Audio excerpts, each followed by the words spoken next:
Hi. Today we're going to talk about uncovering the meaning of a poem. And what that means is trying to figure out what the author is telling us. Because we all know that sometimes reading poetry can be a little bit confusing or a little bit tricky because the author uses a lot of figurative language, a lot of creative ways to express how they're feeling. So we're going to practice reading a poem today. I'm going to give you a couple hints about what the author is writing about. And then at the end, you're going to tell me 3 things that you think the author is telling us. So let me share the poem with you. The poem is called Ars Poetica. I'm just looking for it on my computer. There it is. It's very short. And here it is. It's called Ars Poetica by Georgia Hurd. Something before I start reading that I just want to point out to you is that I see the month September, which we start school in, January, and April. And April is Poetry Month. So now I want you to think about trying to unpack or figure out what the author is saying as I read. In September, small poems lay, still and silent inside your hearts. If you listened carefully, you might have heard the quivering of wings. In January, from the corner of your eye, you could have spied a flutter or two, poems slowly unfolding, delicate silken wings.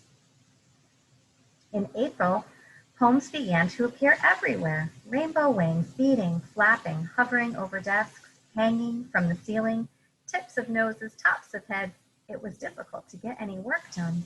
Now, your butterfly poems fly free. You fold the memory into your hearts, poems, small butterflies raised, watched, let loose into the world. So now that I've finished the poem, do you think that the author is truly talking about butterflies that are being set out, that they've grown, and now they're finished? Or do you think the author's talking about something else? Something that starts in September when you come back to school. And in January, it unpacks, it starts to unfold, like come out. And then in April, they're all over the place.